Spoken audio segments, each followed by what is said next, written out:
What is up, hooligans? And happy freedom. President Trump is now walking out to the stage, so please grab the URL for whatever platform you're currently watching right now and share it out on all of your social media. That way everyone can hear from the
Michigan so fired up for President Trump.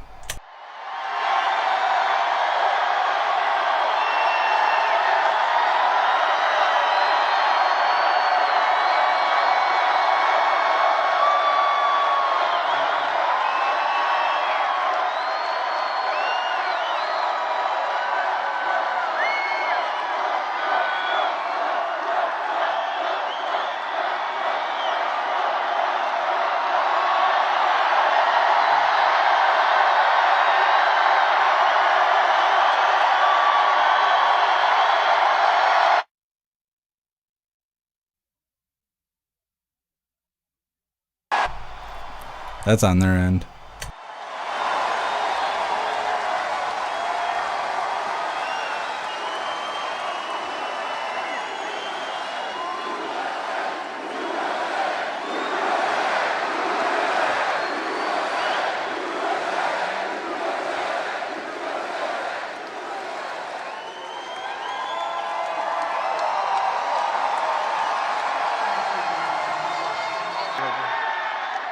It's unbelievable. Think of it. This is it. This is the last one that we're going to have to do.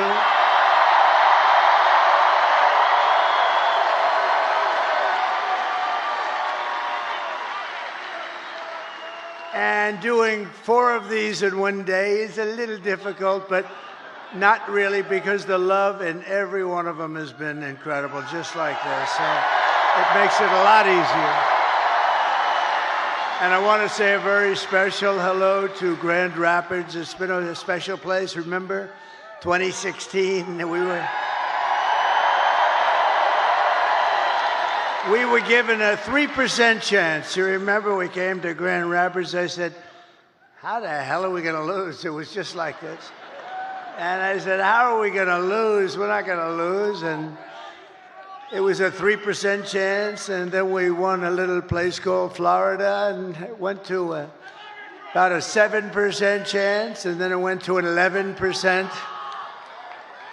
and then it went to 17%, you remember, and went that way, and then it went to about a 62% chance, and they had somebody in there going totally crazy. The woman, she became a fan. She was going crazy.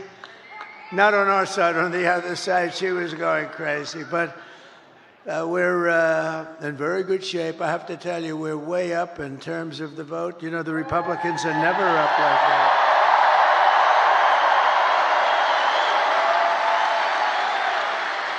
And I don't want to talk too much about it because I really want you to just assume that it's sort of even, and you're going to turn out tomorrow, and we're going to blow this thing away because, you know, we're leading going in by hundreds of thousands of votes, but just pretend we're tied or losing by a little bit because we want to put on a display tomorrow of unity and everything. The progress that this party has made is incredible. It's very inclusive. It's inclusive of everybody, including our great mayor right back there. That is our great mayor, and he came through for us. But I want to thank everybody, and a very special hello to Michigan. We're going to do some great things from Michigan. We're going to do great things from Michigan. We're going to bring the car business blazing back. You're not going to remember what was like. We're going to make Detroit. We're going to make Detroit greater than it ever was. You know, I've been hearing about Detroit for a long time. They've been talking about that miracle in Detroit. Well, I mean, look, we got to be honest. It hasn't happened, but it's going to happen now. It's going to happen, and at levels that you never dreamt possible. So for the auto workers who have been so incredible, you've been so incredible. You're going to be very happy with the things we're doing. We killed the plant, as you know, in Mexico. The biggest plant in the world was going to be built in Mexico, and I absolutely killed it. But I'd like to begin by asking a question. Are you better off now than you were 4 years ago? Because over the past 4 years, Americans have suffered one catastrophic failure, betrayal, and humiliation after another. Kamala has delivered soaring prices and true economic anguish at home, war and chaos abroad, and a nation-destroying invasion on our southern border, invasion of some of the greatest criminals in the world that are pouring into our country. And we're not going to take that. We're going to end that, like, immediately. And I happen to think it's bigger than the economy, and I think, you know, every poll shows the economy and inflation and then the border and the horrible things that are going on, and I don't agree with it. I think we have to focus on all of it. We do it all one time, but to me, when you allow thousands of murderers into our country, to me, when you allowed the drug kingpins of the world and terrorists into our country at levels that we've never seen before, to me, that's the bigger problem. We're going to solve it all, but that's the bigger problem. And we're going to have it taken care of very quickly. But my message to you and to all Americans tonight is very simple. We do not have to live this way. We don't have to live this way. We're not living good. 4 years, what did they do that was good? Can you name one thing? I said to a group of people, what have they done? Everything's a disaster, including nobody even knows how to. Supposing President Xi of China wanted to call to ask a little question about war or Taiwan or anything, who the hell does he call? We got a little problem in America. There's nobody to call. You know, they'll probably end up calling me. Maybe they'll call me. But, no. But who do you call? And remember, they ripped that presidency away from Joe Biden. Say what you want. We're not fans of Joe Biden. You know, I spent $150 million on him. We went through the convention. We never mentioned Kamala. Nobody knew who the hell she was. And all of a sudden, they picked Kamala, even though she was in last place. She came in number 13. They had 12 plus Kamala. She was considered the 13th. But then they wanted to be politically correct, so they picked Kamala. And they called her Harris. And nobody knew who Harris was. Like, call Harris. Who's Harris? Weird. You know, it's a very nice name, but it's a strange name because nobody knows who she is as her, so we have to call her Kamala. But she was the least popular. She got no votes. She lost in the primaries to Joe Biden and everybody else. She was the first one out. She quit the first one, 22 people. She left. She never made it to the great state of Iowa, never made it. And now we're running against her. But she's been exposed, you know, she's been exposed. She's a radical left lunatic who destroyed San Francisco. But we don't have to settle for weakness and incompetence and decline and decay. That's a nice word, decay. That's what's happened. That's a nice word, decay. Can you imagine? And nobody will question it because it's true. With your vote tomorrow, we can fix every single problem our country faces and lead America, indeed the world, to new heights of glory. Think of that statement, how beautiful that is. New heights of glory, that's what's going to happen. When we win the election and we're really, well, look, the ball's in our hand. All we have to do is get out the vote tomorrow. You get out the vote, they can't do anything about it, we win.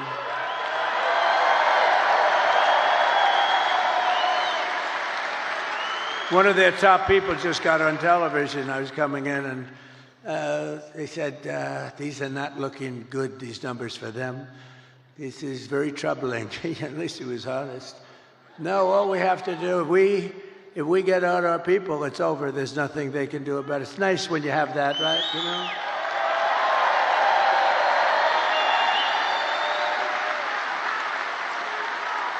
In other words, to make you feel a little guilty, we would only have you to blame. But we put ourselves in an unusual position. Never happened where we're leading by hundreds of thousands of votes in the early stage vote. That's never happened before. We've always been losing by sometimes millions of votes, and you know, you keep catching them on Tuesday, but Tuesday comes along and you make it, or you don't quite make it, you're a little short. And then they cheat, and it makes it a little tougher. Because when you have open borders, transgender everything, high taxes, very high taxes. They're campaigning on the fact that they're going to raise everybody's taxes. And you have men playing in women's sports. You have to cheat. Who the hell is going to approve that stuff? Who's going to approve open borders with criminals pouring into our country by the millions? No, they have to cheat. They have to cheat, and they do it very well, actually. But I think we're in very good shape. We just have to show up, and you're going to have the biggest victory. You know what? This will be the single greatest victory, politically speaking, in the history of our country.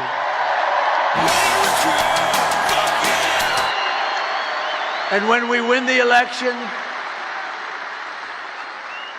only one day from now, do you know how that sounds? I started off saying, and when we win the election 4 years from now, that was terrible.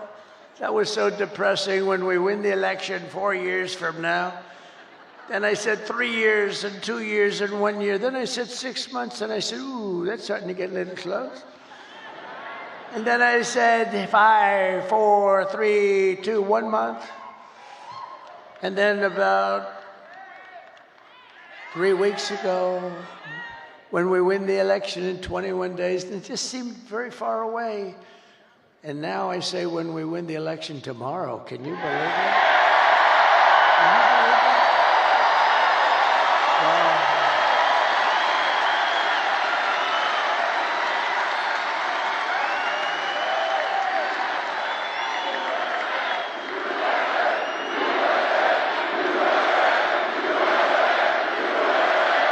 Make America America great again. And what we've done, this is a sad occasion in certain ways, because I think we did like 930 rallies from the very beginning. That's a lot of rallies, and remember, if you make one slip up, and I'm a person, as you probably noticed, I have this beautiful speech. I haven't really even gotten to it yet. One of these moments, I'll start giving you some beautiful things to listen to, and honestly, some terrible things to listen to. Terrible. What's happened, what they've done to our country is horrible. Horrible. And by the way, don't you like a president that doesn't need to use a teleprompter? Isn't there something refreshing?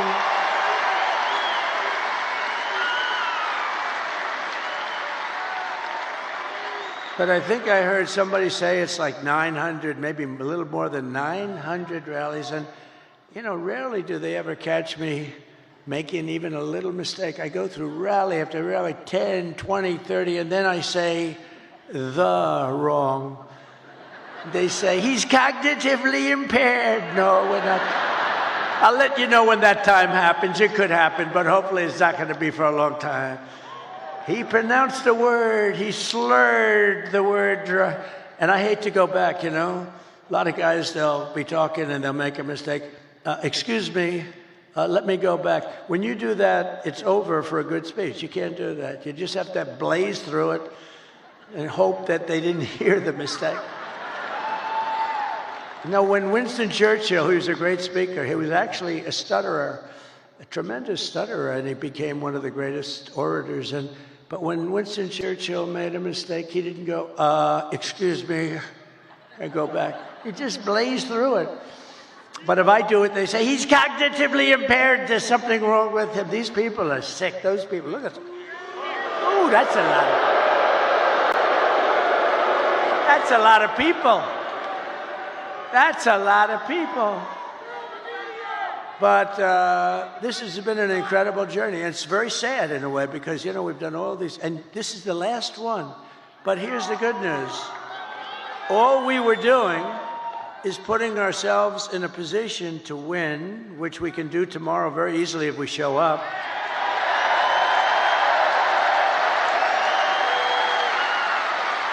Just so you know, if we show up, they can't win. They can't. They mathematically can't win because they're so far behind. If you don't show up, I guess. But here's the one thing I will say. Show up anyway, but they have no enthusiasm. She had a rally today. She couldn't have had more than 100 people there. And I had all 4 stadiums were full, but she had a rally, and she was screaming, we're going to win, we're going to win. And they wouldn't follow her. They wouldn't say it. Did you see that clip? I'd like to put it up. The problem is I don't put up too many clips. I have the most beautiful clips. The problem is the press won't follow them. I had a friend a couple of weeks ago.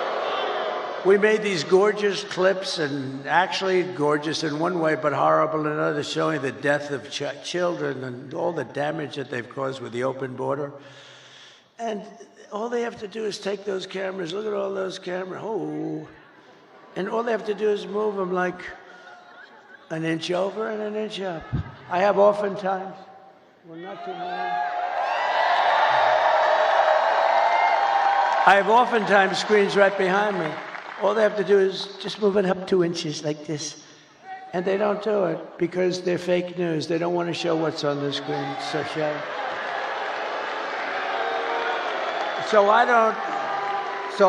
I'm having a modestly good hair day. Look at that, look. Modestly good. Not the best. I'm not thrilled, but it is what it is. No, it's great. But what I do see behind me are beautiful people, great workers, people that are proud and they love our country. That's what I really see. Nice, beautiful.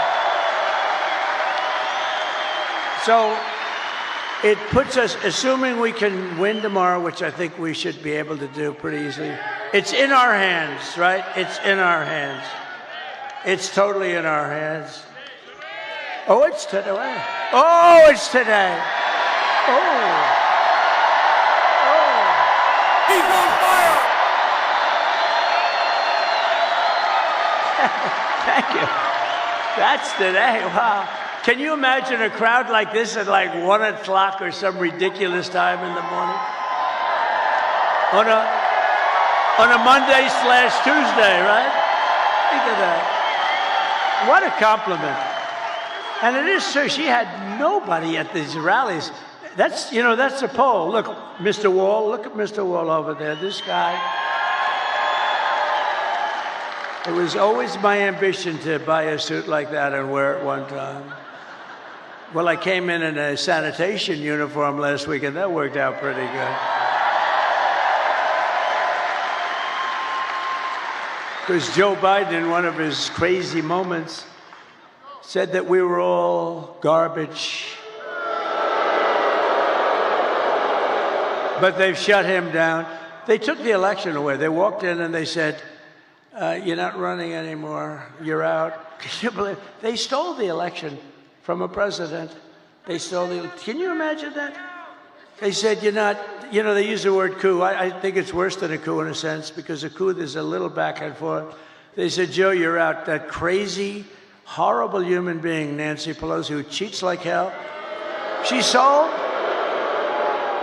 You know what she said last night? She said, and there's another guy, how do you explain that guy?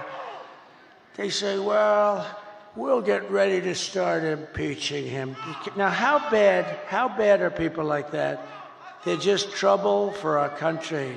They're bad, sick people. They took 2 impeachments and they wasted all that time and money and energy when we should be focusing on making America great again. They're horrible people.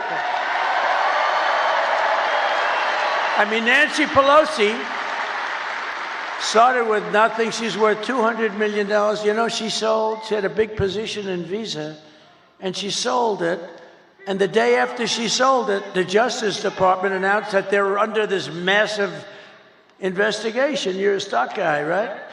They're under a massive investigation. So I don't know what happened, but I don't imagine the stock went up. History would tell you the stock went down. Did it go down a lot? It went down a lot. So they have this big position. She sells her stock. Hours after she sells her stock, they announce that Visa is under massive investigation. The stock goes tumbling down. She's a crooked person. She's a bad person. Evil. She's an evil, sick, crazy. Oh, no. It starts with a B, but I won't say it. I want to say it.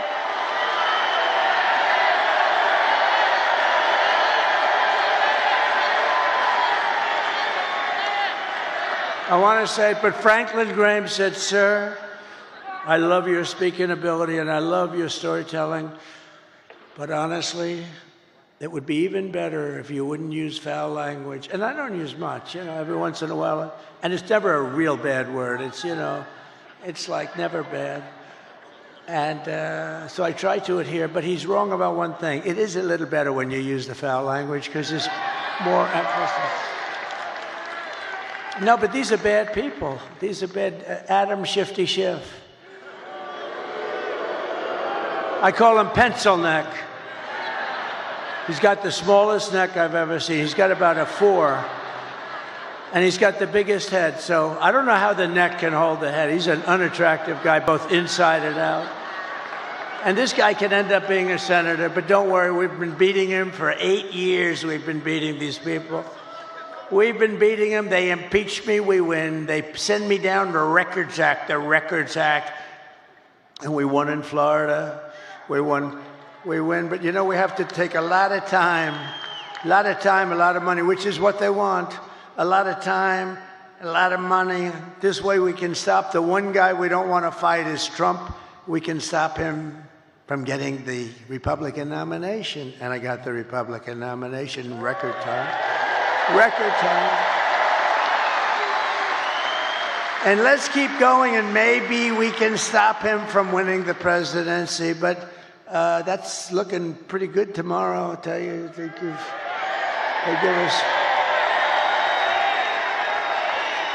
probably a 95. What do you think, a 95% or something like that? But don't believe it. Don't believe it. Go out and vote. Remember the story of Hillary. Just remember, this is why I tell you the story. She was in bad shape when she called me up that night. And by the way, she called up and conceded, and then spent 7 years on saying how she was a good sport. Oh, she's a lovely person, Crooked Hillary. But you know what? She's smart. But she wasn't like, she lied a lot. I mean, a lot. But nobody lies like this Kamala.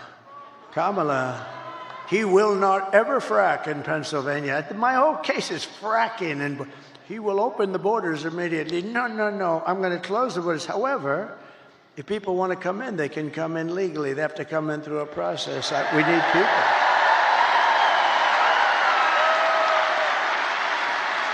But Kamala is, I mean, this is known. She's a very low IQ person. And we don't need a low IQ individual. We've had that for 4 years. And our country's going down the drain. We're going to turn our country around. I will end inflation very quickly. You know how we're going to end it? By drilling and drilling and drill. Energy is going to bring everything down. Energy is going to bring it down. And I will stop the invasion of criminals coming across our border. I will strengthen our military. I will restore peace in the world.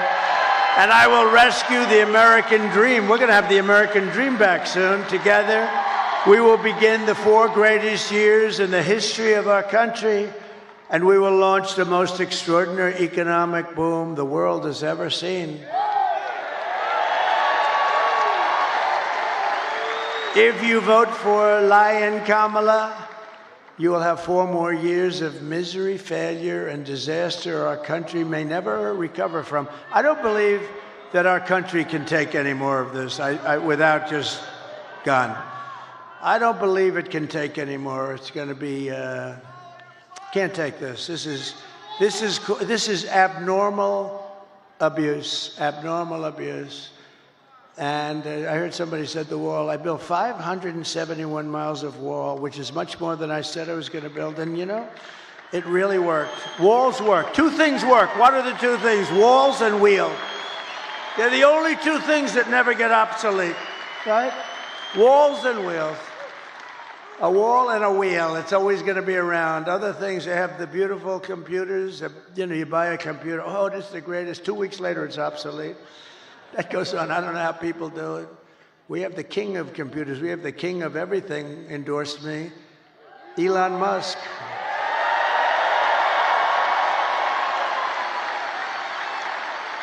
And he brought that rocket ship down 2 weeks ago. 22 stories. It's like monster. You don't know, is it big or small? It's a monster. 22 stories. And you know that story. I've told it a couple of times. I love the story because I really, the best part is I'm talking to one of the most important guys in the world, and I say, wait a minute, could I just watch something? I see something on I have the television muted, right? I'm looking at this crazy rocket, and I saw it leaving a little while before, and it was all beautiful white. Now it's absolutely burned to a crisp. You know, it goes 10,000 miles an hour. The heat is at levels that nobody can experience. So it's a little, you know, rough. It's a little rough on the paint job. And it's coming in, and I'm watching, and I'm holding this very important person, one of the most important people. But, you know, when you were the president, and now it's very possible, like maybe 95%, that you're going to be the president again, they hold. No, they hold. So I say, do you mind holding for a minute? I have to see this. And I put the phone down. That guy was holding like for an hour and a half. He never got off the phone. I wish he would have hung up. I would have felt better. Because I picked up the phone later. I said, oh, wow. Hello? Hello? He goes, hello. Anyway, but it was so exciting. So I'm watching it. And this monstrous thing is going down, right? And it's coming down. It's, first of all, it's doing all sorts of flips up in the air. I would not want to be on that sucker. I don't care how good Elon is. I said, Elon, you wouldn't get me in that ship under any circumstances. But it's coming down, it's a little rough, and now all of a sudden it starts to slow down as it gets to the ground. Then it starts to move over. Then it gets a little bit out of control. It looks like a little out of, and the left part of the bottom is going to just rip that big gantry. That's this, you know, whatever the hell it is that holds it. And it's coming in. Oh, and I didn't know it was Elon's. I just assumed, you know, he loves this stuff. He's in a class. But it's coming in and it's going to rip the gantry. I say, oh, this is bad. This is going to be bad. I close my eyes. All of a sudden, wow, you have this massive flame coming out of the left-hand side of the bottom. It was this big jet engine. It pushes it away, and it's coming down, and then it settles into a plate, and then those arms grab it like you grab your baby, just like you grab your little baby. And it hugged it and just put it down, and there it was. There it was.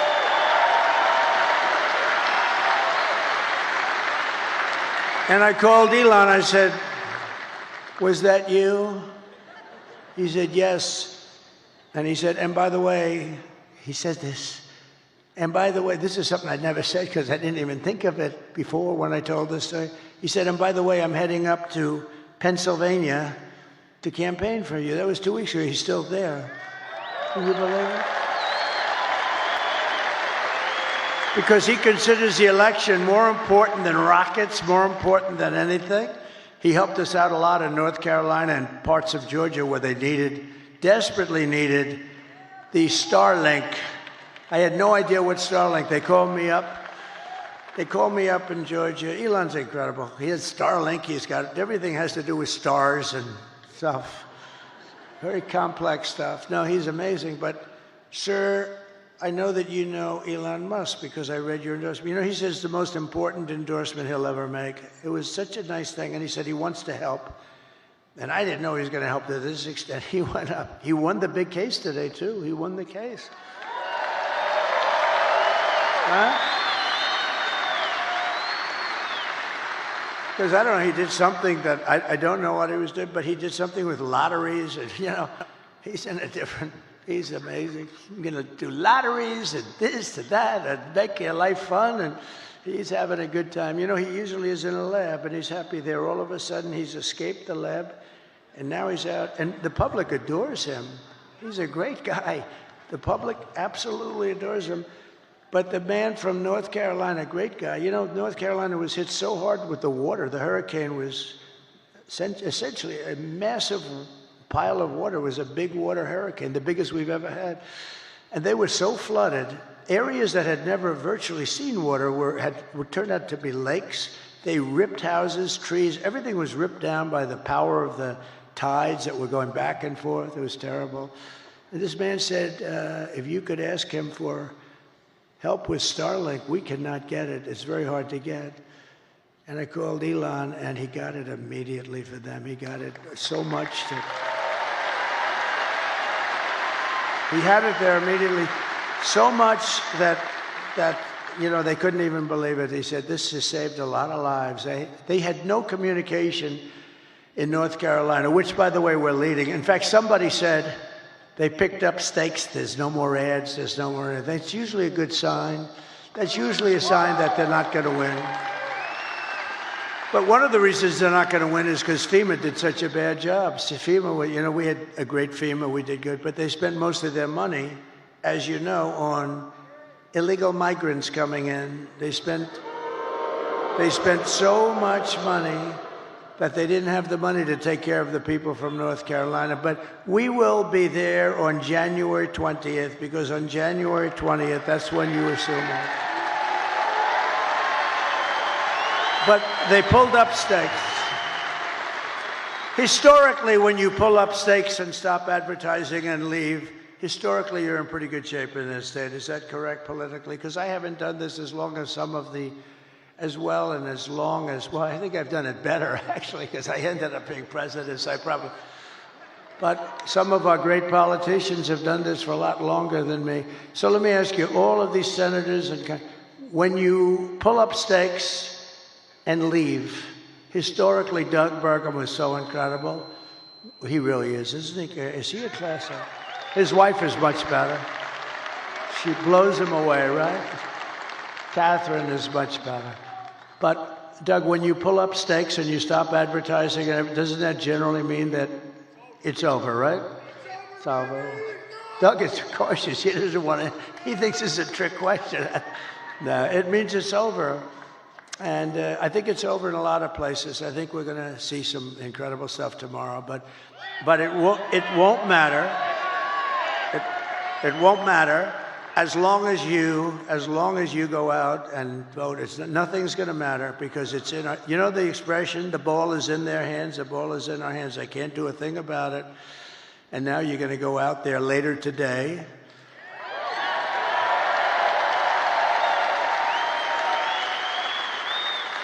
And you're going to show us something. And vote for me, and I will deliver rising wages, soaring incomes, and a colossal surge of jobs. We're going to use things. What's the most beautiful word in the dictionary? We're going to create wealth, opportunity for Americans of every race, religion, color, and creed. But I have to tell you one quick story, because I'm so proud. They're going to build this great big plant. They're building it. They're going to build it. China's going to build a plant, and it's going to destroy Michigan, destroy it, destroy Detroit. Everyone's going to move out. And I heard about it through a friend of mine that builds plants. That's what he does. He builds plants. He builds them better than anybody. John, let's just call him John. And he was sitting there, and I was at the Economic Club of Detroit a couple of weeks ago. But I told John a year ago, I want to see a plant. And he said, well, I'll have to take you to Mexico. I said, I don't want to see a plant. I want to see a plant here. I want a big one. He said, we don't really do too many big ones in the United States anymore. I said, what is that all about, Mexico? He said, well, China's building some of the biggest plants anywhere in the world. They're building them in Mexico. And I said, well, I'm not happy about that. I don't want to see the damn plant in Mexico. It wouldn't look right if I'm in Mexico looking at plants. Do we agree, sir? It wouldn't look right. And so he said, all right, look, I say, forget it. Then I thought about it, and I was making the speech in Detroit, and I said, a couple of weeks before, I said, if they want to build a plant in Mexico owned by China so that they can save all of the costs associated with bringing their cars and all of the things, I'm going to put 100% tariff on every single car coming out of that plant. And if that's not enough, I'll make it 200, 300, 500, 800. I don't give a damn what it is. And they're not going to have one car made in that plant that ever crosses that border, which is right next to them. Anyway, so I see John in the audience, and I gave them that notice a little before, and it was public. And I see him, and I send my people. I say, after I speak, make sure he comes back. I want to see him backstage. So I see John. I say, John, how's that big monster plant that's going to rip apart our country, but it's going to hurt South Carolina, Tennessee, and all the other places that do a lot of cars. It's going to hurt everybody. It's going to hurt the country. How is that plant doing? He said, sir, they've given it up because they think you're going to win, and they think you're going to tariff them, and they think they're going to lose their share. And sir, they've given up that plant. It's not going to be built anymore. So I saved Michigan, and I saved Detroit, and we're going to let them build that plant. But you know where we want them to build it? Right here, we want them to build it. And then they won't have any tariffs to pay. They won't have any tariffs, and they're going to use you to operate that big sucker, and they can build as big as they want with no tariffs. I said, let them know we'd love to have their investment. They're going to build it right here in Detroit, or at a minimum, they're going to build it someplace in the United States, and they won't have any problem. So so I saved Detroit and Michigan a lot. That alone, and I did that without even being president. How about that? They said he's going to win. They told John, we think Trump is going to win, and he's not going to let us make anything, and he's going to do things that we don't know. This guy is crazy. Because, you know, I charged China hundreds of billions of dollars in taxes and tariffs. They paid us, not one other president. And, you know, we're going to get along great with China. We're going to get along good. I want to get along with them. President Xi was great until COVID came. Then I wasn't so thrilled with him. But we did a great job in that. You know, we went back, nobody knew what the hell it was. We did a great job. We get credit on our military, no wars. We did no wars. I had no wars. Remember when crooked Hillary Clinton? Remember when crooked Hillary was screaming during a debate, he's going to charge wars, he's going to have wars, he's going to prosecute wars all over the place. Look at him, he's a very volatile person. I'm actually not. I'm a very calm person. She's the one that's volatile. But he's a very volatile person. He'll start. No, I stopped the wars with my being volatile. Nobody had a war. We didn't have any wars, except that we finished a war that we had. We beat ISIS. 100% of the ISIS caliphate was taken down. And it was done in a matter of weeks. When our stupid generals, our terrible generals, the guys up top like Milley, like Kelly, real losers. Kelly was dumb as a rock. I'll never do that again. I let people, I say, give me a letter of resignation. Yes, sir, I'd like to say. They said, just give me. You know, Biden never fired anybody. That's why he never had a bad book written about him. No, and also, number two, nobody cared. When I fire somebody, every major publisher in the world, will you say something bad? I had one person who was so complimentary, sir, you're the greatest president that ever lived, blah, blah, blah. Then she gets a show, but they only want to hire her if she's, I have all these letters, there's never been a better president. She goes in the show, I didn't like him, he was terrible. What a terrible human being. These people are sick, but you know what? All we can do is keep winning. That's all. Win, win, win. But a vote for Trump means your groceries, such a word I hear all the time, because I do like to mix it up with people, more so than my consultants. I think the people are much smarter than my consultants. My consultants are good, but I get much better. Like, people say groceries, right? I haven't used that. You know, such a sort of an old term. They say my groceries are so much more. I haven't, you know, the term is just like an old term. And it's a beautiful, but they say about my groceries were so expensive, they'll be cheaper. Your paychecks will be higher, your streets will be safer and cleaner, your communities will be richer, and your future as an American will be much better than it ever has been when I get in. Because this will be the golden age of America, and that's what I'm calling it. I'm telling the press, I hope you put it in. Isn't that a beautiful phrase? The golden age. I like to brand things, like I brand Pocahontas, and you know, I do a lot of branding. I'm one of the greatest branders in the world. A lot of them were Republicans, but they're all now friends of mine, so I can't talk. Some of my greatest branding was on the Republicans during the primaries, but they're all friends of mine. Most of them. Some of them. Yeah, most of them are. Most of them are, but you know, I don't talk about that. Once the battle is over, I take those words, I put them away permanently in some cases. On occasion, I'll bring them back out. But just a few months ago, in a beautiful field in Pennsylvania, an assassin tried to stop our great movement, greatest movement in history. But that brush with death did not stop us by any means. It only made us more determined to finish the job that we had only just started.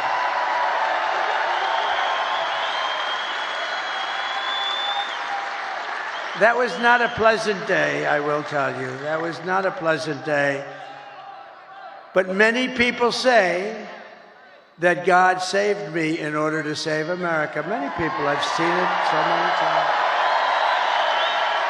And with your help, we will fulfill that extraordinary mission together. We're going to fill it together. We are going to fulfill it together. It's a beautiful expression, and, you know, I think it might be true. I have sons that are here right now, Don and Eric, and they're great people. But they're really great shooters. They're like top-of-the-line shooters. They know so much about it. They say it was almost impossible for somebody, yeah, a miracle.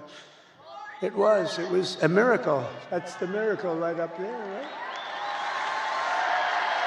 But I didn't realize that. But from the distance that they were, they say it was a miracle. Well, if I didn't turn to the right to look at that beautiful graph that we had up having to do with illegal immigration. So illegal immigration saved me, can you imagine? And speaking of that graph, let me see that graph. I love it so much. I love it. I love it. I hug it and kiss it every night. I take it to bed with me. My wife thinks I'm crazy.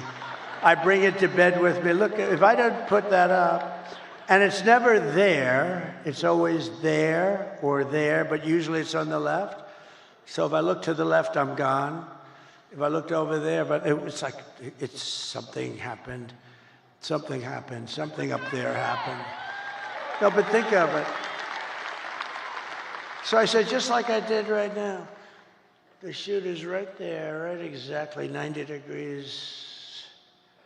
That crazy guy, right there. And I said, let me see the graph. I said, what the hell was that? But if I didn't turn, it goes a little, it's not good. You don't want to see that. So it was a miracle or a gift from God, maybe. Amazing. And when Don and Eric, who are really great shooters, they heard that, and then they heard the gun, they know exactly the gun, the AR-15. It's supposed to be very accurate and all that stuff. And this guy wasn't, he was at the range all the time shooting. He was supposed to be a good shooter. They said a bad shooter would hit it almost every time, a bad shooter. Don said it's the equivalent of sinking a 1-foot putt. That he put it in golf terms. I said, that's not good. Because for those that don't play golf, it's almost impossible to miss a 1-foot putt. And so it's amazing. So they were shaken up. They couldn't believe it. They actually said God did that because they didn't believe that they could. Now, it wasn't a miss. I mean, it wasn't, it ripped the hell out of it, but I consider that a miss. It ripped it up pretty good, and it was a very bloody mess. And the doctor, who was great in Butler, he said, sir, I want you to go with me to buy a lottery ticket because I've seen this. I've been doing this for 35 years, sir, and I've never seen anything like it. I've never seen anyone come out of it with that gun from that range. I said, he said, I want to buy a lottery ticket with you tonight. And I said, well, doctor, let's not do that. Let's see if we can get this sucker stop bleeding. But he told me the ear is the bloodiest part. You get hit in the ear, something to do with cartilage. So they thought I was hit all over. I said, I wasn't hit all over because I was down. And I wasn't hit all over. I said, I was hit in the ear. Now get me up, get me up. They said, sir. And they were touching all over this place because it was so bloody. They said, sir, you've been hitting other... I said, I'm telling you. It's funny, when I was... The word's surreal, right? When I got to the White House, I was standing right outside and then inside the Lincoln bedroom. The bedroom of Abraham Lincoln, his wife, his son, Tad, who died, actually, as a very young boy, very young. It was a very rough time for them. They were suffering tremendous melancholia. They called it, they were melancholy. Melancholia, they called it, not depression. It's the same thing, but in those days they call it melancholia. But I was in the Lincoln bedroom, so famous, all the furniture just the way it is. And he was very tall. He was 6'6". That's like the equivalent of a Baron Trump today. Who's a lot taller than 6'6". He's a good-looking guy, but he is tall. And but he was 6'6". In those days, very unusual, but he was tall. And then you put his hat on, which was another foot, right? So he was a pretty tall guy. But the bed was very long. You could see it was elongated. But I was there, and it was like a really surreal. I was with the First Lady, who was very popular, who got the #1 book in the country. Can you believe it? Call Miranda. Go buy it. Go buy that book. Go buy that book. It's great. I was a little nervous when I started reading it. I said, this could be very bad for me. releasing a book before the election could be very dangerous for me. But no, it's a great book, and she's a great writer, actually. She wrote a note at the convention. Remember the note she wrote? It was so well crafted that these guys right here wanted to put it as part of the platform. It was unbelievable. The book is unbelievable. So go get it for Christmas or something. But it was just, when I was in the Lincoln bedroom, it was a surreal experience. It was like an outer body, they call it, experience. And it just was like it was something unbelievable. I said, can you believe this is where we are? And I was not a Washington person. I was only there 17 times, according to the fake news. But I think it's right. I was only there 17 times in my entire life. I wasn't, and I was a New York guy, now I'm very much a Washington guy. I know the good ones, the bad ones, people. I know the dumb ones, the smart ones. I know a lot about the people. I didn't know anything about the people. I had to rely, and we did great. We had mostly great, the trade people, the war people. We had a lot of great people. But when I was on the ground, there was no surreal experience. I knew I was shot in the ear. And I was telling Secret Service, and let me tell you, they were damn brave. I went down fast because, I looked, there was blood all over my hand. I said, this is not the normal situation. It's either the largest mosquito in history or I got hit by a bullet. And I followed my hand down, and I think people were also shouting, get down, I think it was. But I went down, and I'm telling you, I had, I guess, 7 Secret Service agents follow me. They were very brave. I'm telling you, those bullets were flying over our head. And, you can't forget that. Can't forget that. Those bullets, and I heard those bullets going. I said to somebody, how fast were they going? They gave me some mathematical number. I said, no, I want to know in miles per hour. And I think it was 3,200 miles per hour. Think of that. A car, you're going fast at 70 or 80. These are 3,000 something. And those suckers were going over my head. There were 8 of them. Total, it was a total of 8 shots fired. And then it was a shot by a Secret Service sniper. Amazing, 1 bullet he used.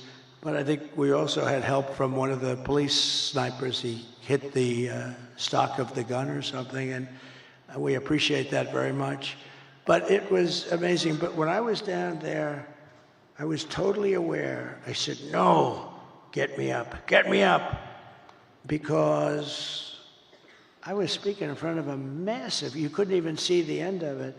Now, when we had the celebration honoring Corey, the firefighter, great guy, when we had that celebration, we had 101,000 people.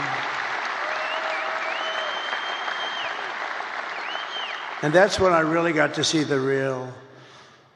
that's where I really got to see the real Musk, because I invited him up.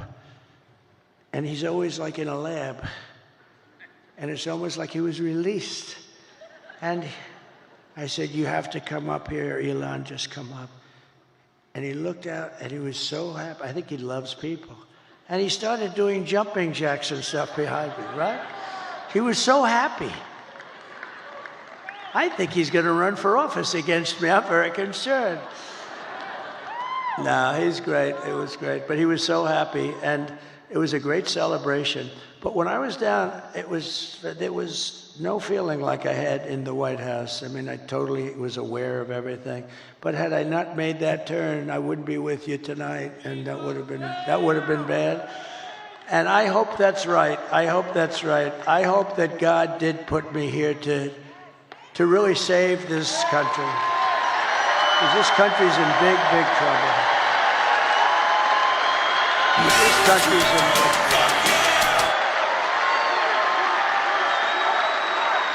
I hope so. To every person and every citizen across this land, I am asking for the honor of your vote. I don't want your money. Most people want your money. I don't want any money. All I want you to do is go out today. Sounds a little strange. Go out today Meaning go out in a few hours, okay? This guy's complicated because it sounds so much better when you say tomorrow, when it's night, but that's okay. I want to be exactly accurate for them. But go out today and vote in, I guess, 7 o'clock or whatever time it is, doesn't matter. And we're going to have the greatest victory in the history of our country. And as your president, I will fight for you every single day with every breath in my body. Together we will save this country, this great country that we love. We will defeat the corrupt system in Washington, because I'm not running against Kamala. I'm running against an evil Democrat system. These are evil people. I wasn't running against Biden either. He was stuck in a basement. I didn't even run against him. I mean, no, we're running against a very evil system, and we have to defeat that system.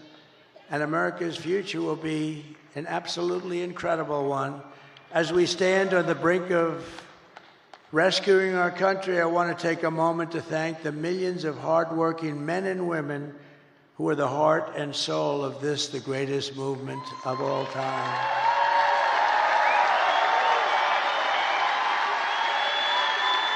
Because it's you much more so than me, frankly. You're incredible people. You built this country, and you're going to save this country, but you're incredible people. You're really incredible people. And as I said in the very beginning, this isn't my campaign. This is your campaign. This is a great campaign that's now it's 9 years, and we've been fighting side by side every step of the way. We've been together. That's why it's not even hard. People say to me, like very successful people, how do you stand up and talk in front of these people? And it's sort of easy because they're love. It's love in these rooms. I just left Pittsburgh, Pennsylvania, fly up here, and the love was the same. It's such love, and it's not hard to do. It's, it's much harder to do when you have people screaming at you.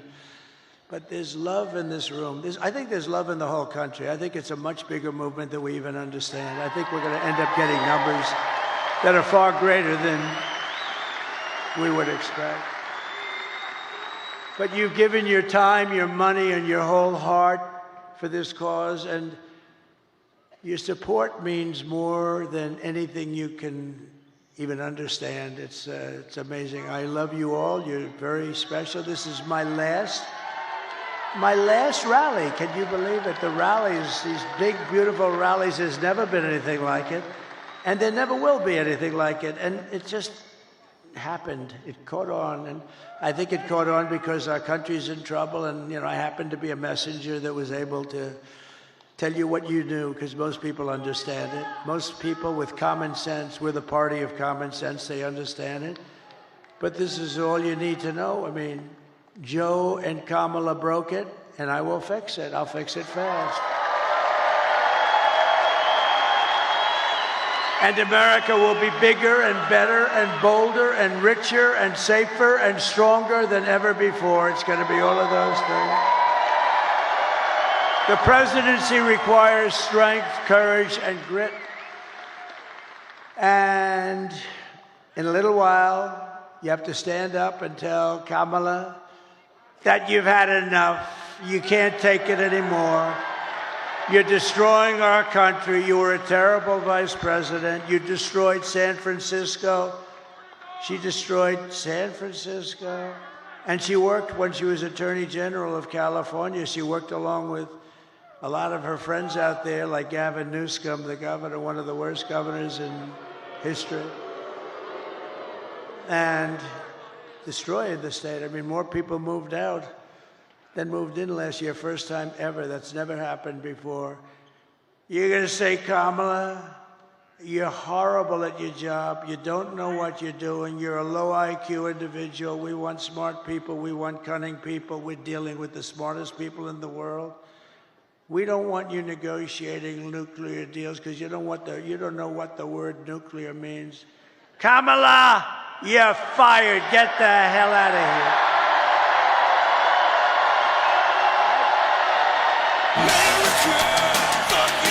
You're fired. Get the hell out of here. want to ruin our country. If we win Michigan, we win the whole thing, the whole thing. Over the past 4 years, Kamala has orchestrated the most egregious betrayal that any leader in American history has ever inflicted on our people. She was given the authority to run the border by Sleepy Joe because he wanted to go to bed and he wanted to sleep. He had only one thing he wanted to do, and that's sleep. So he made her the border czar. Now she's trying to deny it. By the way, the Border Patrol 2 weeks ago gave us the strongest endorsement you've ever heard. They said he's the greatest president in history and the best president on the border by a factor of 10. And I said to them, does that mean I'm better than Abraham Lincoln and George? What? Yes, sir, you're better than both of them. I had one problem. I had one of the guys that came up, and, they all, like 10 guys, they all made speeches. He's like 36. He said, sir, you're the greatest president in my lifetime. I said, I like the first guy better. I like Lincoln and Washington better than 36 years, right? But he meant well. But you know what? In terms of the border, what we did, we built all that wall. We built an extra 200 miles. They could have flipped it up in 3 weeks. You know that. It was all built. They sold it for scrap metal for 5 cents on the dollar, so much. And that's when I realized they actually want open borders. She has violated her oath, eradicated our sovereign border, and unleashed an army of gangs and criminal migrants from prisons and jails, insane asylums and mental institutions. And these people are all coming into our country. Are you okay down there? Is somebody hurt? Oh. Is somebody hurt? Oh. I saw you looking on the floor. I thought somebody was hurt. Oh, okay. We don't want our people to be hurt, right? We don't want that.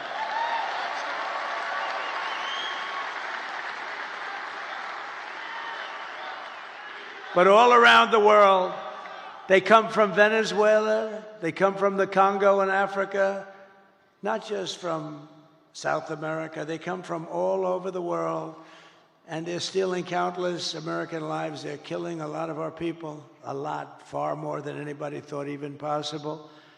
The day I take the oath of office, the migrant invasion ends and the restoration of our country begins. It begins immediately. The United States is now an occupied country. Who would have believed somebody that's running for president and perhaps will be president in less than 24 hours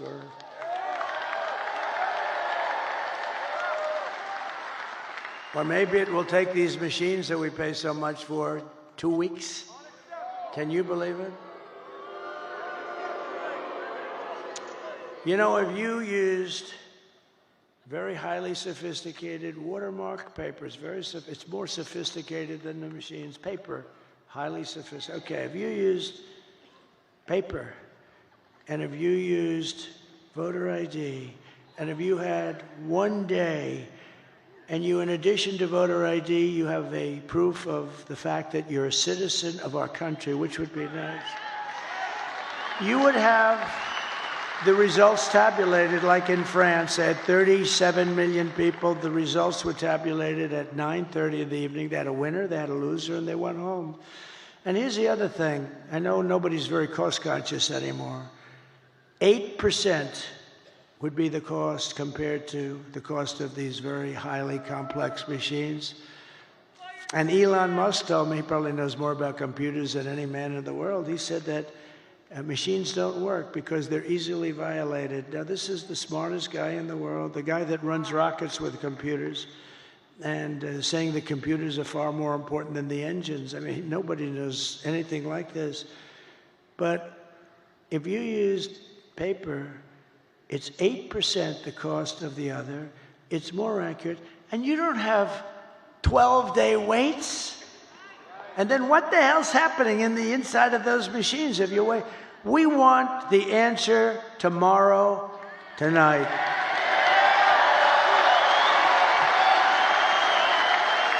We want the answer tonight.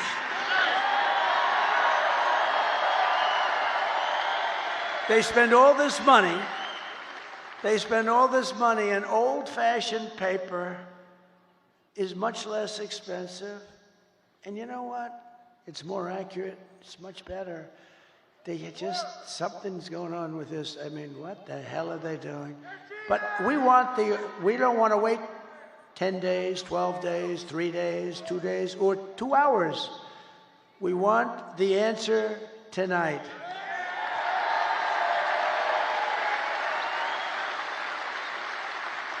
So we live in an occupied country, and I will tell you, we will be an occupied country no longer. This will take these young guys, these have military type equipment, highest grade, highest level, supreme military equipment. Where the hell did they get this stuff? They've taken over large parts of Colorado. They've taken over parts of numerous states, and a lot of people don't want to talk about it because they think it's going to destroy their city or town. They're all over the place. And when they're not, those people running those towns, when they're not, they're petrified. They don't want them coming in. In one town in Ohio, as you know, they have a beautiful town of, think of this, 50,000 people, and they dumped 30,000 migrants into the town. So you have 50,000, now you have 30,000 migrants. Springfield, Ohio. It's a beautiful place, gorgeous place. And now if you want to go to the hospital, you can't. If you want to get a checkup, you can't. If you want to find a doctor, you can't. If you want to get your kid into school, you can't. It's a whole different world. It can't be. We can't allow this to happen. They're destroying our country. November 5th, 2024 will be Liberation Day in America. On day one, I will launch the largest deportation program of criminals in American history. I will rescue every city and town that has been invaded and conquered. Can you believe I'm running for this great office, and I'm talking about rescuing cities and towns that have been invaded and conquered? Can you imagine 10 years ago? Can you imagine 10 years ago using language like that? Or saying, we will not allow men to play in women's sport. You know, if you go back just 10 years and you move yourself forward and you heard a politician saying, we will not allow men to play in women's sports, they'll think, is this guy crazy? Of course they're not going to pay. To expedite removals of Tren de Aragua and other savage gangs like MS-13. Tren de is from Venezuela prison system, and they are rough. I will invoke the Alien Enemies Act of 1798 to target and dismantle every migrant criminal network operating on American soil. And if they come back into our country, it's an automatic 10 years in jail with no possibility of parole, because we don't want them back. And I'm hereby calling for the death penalty for any migrant that kills an American citizen or a law enforcement officer. And I will ban all sanctuary cities in the United States of America. They're sanctuary for criminals. 4 years of Kamala have delivered nothing but economic hell for American workers. The workers are getting destroyed. Her inflation disaster has made life unaffordable and cost families over $30,000 in higher prices. Think of that. Who can afford that? Just days ago, we had the worst jobs report in modern history. I never wanted to be Herbert Hoover, and I'm glad these numbers are coming out now. I'll fix it, but boy, it's getting bad. 12,000 jobs were announced. Now, usually you hear 200, 250, you hear it for years and years. 12,000 jobs. And then they became frauds. It was a fraud on the country because they made up numbers. 30,000 private sector jobs were killed in a single month, and nearly 100,000 manufacturing jobs have been wiped out since just the start of the year. You don't hear these numbers from the fake news. 150,000 Americans joined the unemployment rolls in October. 150,000. These are depression-type numbers. And nearly 250,000 people dropped out of the labor force. Just think, a few months ago, they fraudulently claimed 818,000 jobs were created, when in fact, there were none. They said 818,000 jobs were created in our country, which kept us, and what that did is it kept us like, okay, it wasn't great, but it was like not record-shattering or anything, but it was a lie. And they thought they'd be able to get away with it until after the election, and then announce after the election that they made a mistake. These are bad people. Fortunately, there was a whistleblower who I think should be entitled to an award. Could you imagine if it were me and we lost the election, and then a few days later they say that the job numbers are being revised by almost 1 million people? And now they've just revised it again. On top of the 818,000, 112,000 fake jobs were just announced. So you add that up and it's almost 1 million fraudulent jobs were announced. And nothing happens. These guys don't report about it. If I was talking about 2 jobs, it would be like front page on every newspaper. They cheated, and it's fraud. You know, when they make mistakes, they make them for 2,000, 3,000. There was never 818,000 jobs right before the election were announced, and they turned out to be a fraud. And they were going to announce the revision after the election was over. What the hell kind of an election would that have been? So I want to thank this whistleblower. Meanwhile, 100% of the net jobs created in the last year have gone to migrants. Think of that. 100%. 100% of the jobs that were created went to migrants, not to people. And I'll tell you what, your black population is being devastated by these people. They're taking all the black population jobs away. And they should announce those numbers before the election also, because frankly, what's happening there, you're going to see some bad things happen. They're taking their jobs, and the Hispanic population is going to be next. You watch. It's horrible. But if I win, it's going to be not so horrible because we'll fix it. These are depression-type numbers, and that's where we're heading if she's elected. And if she's elected, we're talking about a 1929-style depression. Under my leadership, we are quickly going to turn this economic nightmare into an economic miracle. We're going to make it a miracle. We will make America wealthy again, and we will make America affordable again. And we're just one day, meaning a half a day, sir, away from the best jobs, the biggest paychecks, and the brightest economic future the world has ever seen. But you must vote. Gotta vote. You gotta vote. Kamala's plan will impose the largest tax hike in American history. I've never heard anybody campaign. I've done this stuff for a long time, but I've been involved for a very long time supporting candidates. And candidates are always saying, we will reduce your taxes, efficiency, all this stuff.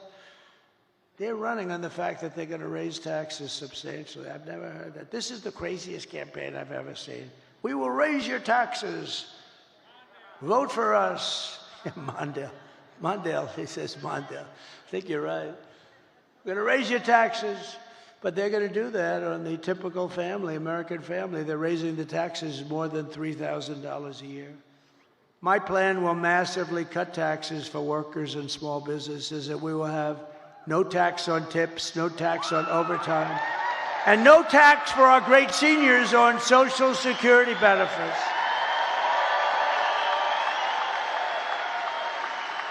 To rapidly reduce inflation, I will end Kamala's war on American energy, and we will drill, baby, drill. We're going to drill, baby, drill. And I will cut your energy prices in half within 12 months, okay? When that happens, everything's coming down. The donuts are going to come down. The food is going to come down. As we say, the groceries. I just told the story in Pittsburgh. A woman, elderly, goes to a supermarket and takes 3 apples and brings the apples to the counter, and then she realizes that the price went up yet again, and she doesn't have the money for them, and she excuses herself, she walks back to the refrigerator, puts the apple back in refrigeration, and walks back and buys the 2 apples. That shouldn't be happening in our country. That should not be happening, and we're not going to have it happen long. I will cancel Kamala's insane electric vehicle mandate. And I will make interest on car loans fully tax deductible. So how about that? People, the most brilliant people, is that Scott Bessent over there? Where's Scott? Scott, stand up. He said he's one of the most brilliant people on Wall Street. Do you agree, Scott, that you're one of the most brilliant people on Wall Street? Because everybody else says it. He's too shy to say it, but he's a genius. You know what his theory is? The stock market is the only sign of life, and it's only going up because everyone thinks Trump is going to win the election. And others too. I'm seeing it a lot. I think they're following your lead. But I appreciate that confidence. It's very nice. He's a brilliant guy. But so they call up and they say, brilliant guys are calling me up. And they say, where'd you come up?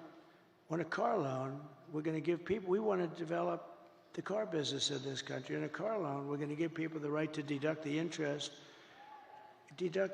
but only if the car is made in the USA. What the hell do I care if a car is going to be made in? If a car is going to be made in Japan or China or someplace else, what the hell? I don't care if they buy it.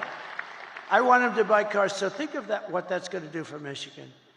So if a car is made in Michigan, you get a big deduction. That's going to be somebody. So I started just with the deduction.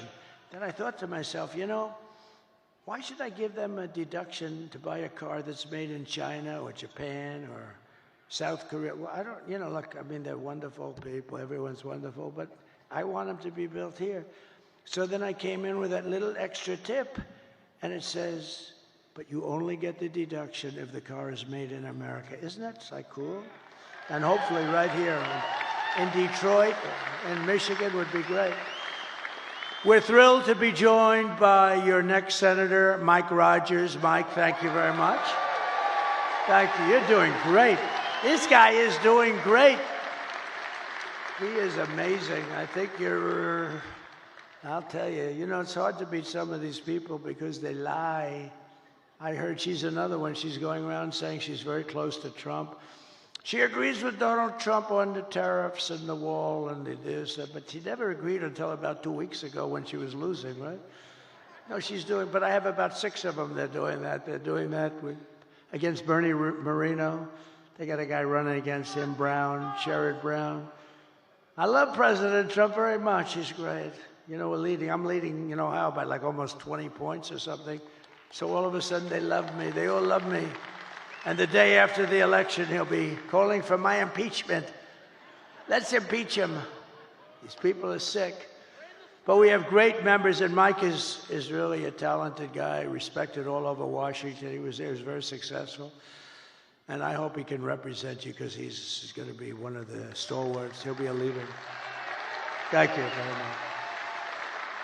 And also members of Congress, John Joyce, Bill Heisinger, Tim Walberg, John Molinaire. I saw you guys.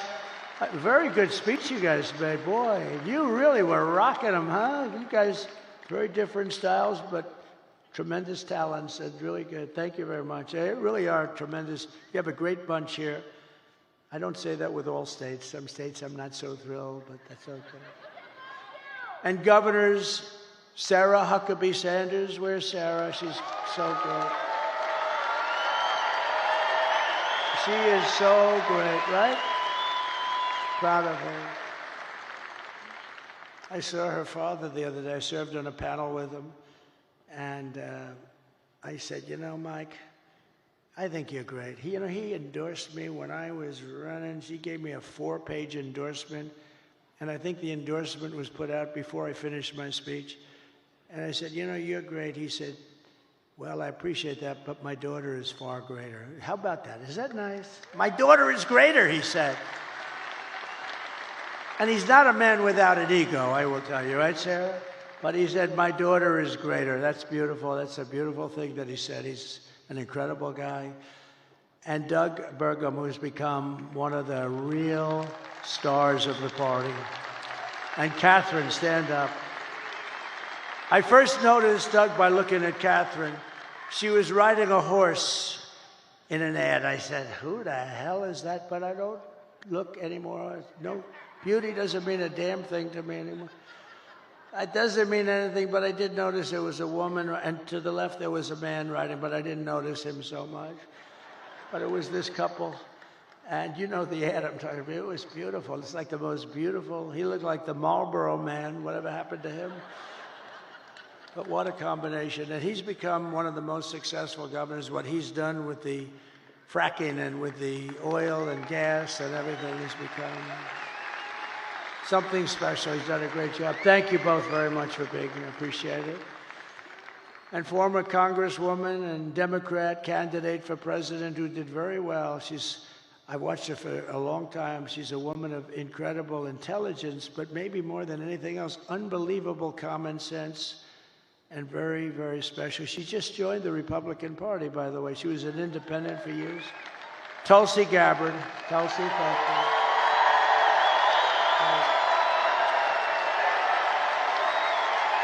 Great.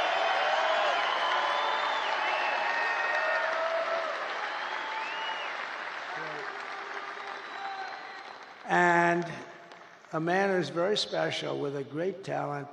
He was the ambassador to Germany. And I'll never forget when I took him out, the happiest person in the world was Angela Merkel. When Rick Grinnell was taken out, this was the best day in Angela's life. He was not your typical ambassador. He was somebody who would say, this is no good, what's happening? And actually it was a love-hate. They really loved him, but they said he's a smart one. He was wise to what they were doing.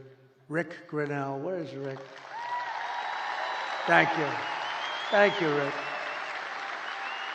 And a woman who ran a very good race. It was a hard race because, she believes in things and she believes in them very strongly. And I say you always have to stick with your beliefs. It's very tough. I told her it's very tough. But she's a hell of a woman. She had a father who I knew. He was a steelman. He was in the steel business. He was thankful when I put the tariffs on because we saved the steel industry, and he was a real pro. He passed away, but he was a great guy. But he'd be very proud of his daughter. His daughter's an incredible woman. Tudor Dixon. Thank you, Tudor. Thank you. We miss your father, right? What a great guy he was.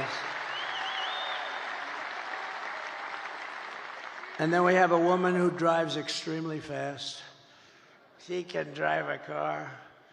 And, just very successful, won races, but she's very successful. It takes tremendous courage and strength and everything else. It takes everything. I think driving those cars at 220 and 240 miles an hour, boy, you got to be brave. Probably have to be a little bit crazy, Danica Bradrick, right? You have to be a little crazy, right? But it's Danica. Such an honor to have you involved, Danica. Such an honor. She's so smart. We were talking about, I just can't believe it how I was asking her questions on the plane over about, how do you do it?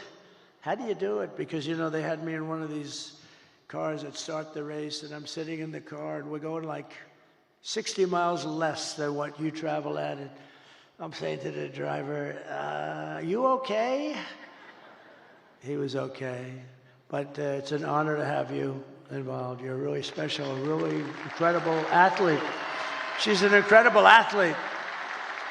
And another person that was very honest and very talented and doing an incredible job, but she was extremely honest. And sometimes you can be honest and it doesn't work out, but it's actually worked out really well because she's doing phenomenally well, better than before. Sage Steele, thank you very much, sir.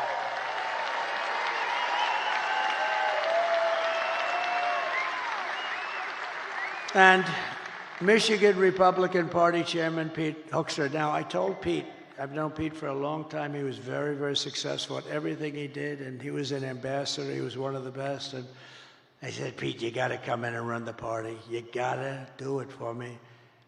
And it was not that easy. He has a lot of options, and he came in, and I mean, I think we're going to have a great result later. But Pete came in and ran the party, and I'll tell you, it is so organized, it's so professional. I think we're going to win. I mean, I think we're going to win in Michigan. Seems to be. We can't let them forget that I stopped that big Chinese plant in Mexico, Pete. Put that on top. But no, that was the thing. Nobody else would do that. I did it without being president. They just said, but they know it's not going to be easy for them. They won't. They're going to. Let's put it this way, if they build it, they're going to lose their ass, okay? So I want to thank you, Pete. You've done incredible. And a man who I fell in love with, actually, he's an auto worker and a union guy, but he saw what was happening. He saw look, I mean, you take a look at this area and go back 50, 60 years, it's been just a downward trend. It looks like, you ever see a chart? It's like, right, Brian? It's like just a downward, like a sliding ramp. Brian Pannebecker from the Auto Workers for Trump. Brian, come up here for a second. Come here. Come here. I got to see it. I love this guy. I always wanted arms like him. He's got the biggest, meanest arms. They look like what grabs that rocket. He could grab the rocket. Tell them a little bit about what you see going on. And I tell you, he's just an incredible guy. Thank you, Brian. Thank you, Mr. President. It's an honor to be here at your very last campaign rally. I gotta give a shout out to Scott Hagerstrom right out here. He brought me to Novi when you were holding a rally there in September of 2016.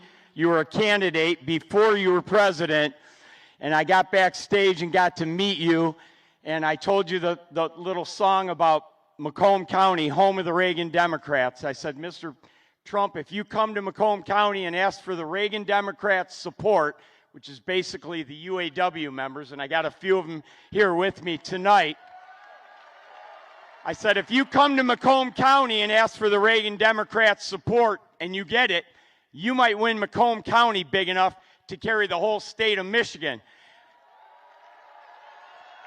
I said, Mr. Trump, if you win Michigan, we both know what that means. You win the White House. And that's exactly what happened. So we're going to do it again this year. The UAW represented auto workers are going to vote 65% or more for Donald Trump for president, and we're going to carry Michigan again. Thank you, brother. I love you. We all love you. Thank you, Brian. Great guy. Great guy. And you're a great guy. I appreciate that support. He's on fire! I appreciate that support. Thank you very much. It's terrific. You gave us a beauty there, didn't you, huh? He's a worker. Michigan Senate Republican leader, Eric Nesbitt. Eric, thank you very much. Great job. You're doing beautifully. And Michigan House Republican leader, Matt Hall. Tremendous guy. The great Steve Witkoff, great businessman, the most generous person I know. He gives a lot of money. Every time there's a hurricane, he wants to give money, and he's just great. And Howard Lutnick, he's working along with my children and Linda McMahon, who's fantastic, and they're working on transition. But I said, don't worry about transition. Let's win this thing first. Okay, we'll work on transition. But he's one of the most respected people on Wall Street, rebuilt his firm after it was taken out of the World Trade Center by that horror show act. Long ago now, but it's still very emblazoned in all of our minds. But so Howard, thank you very much. Howard Lutnick, thank you very much. And my great children, should I have them come up real fast? Okay. Don, Eric, Tiffany, Laura, Michael, come on up here.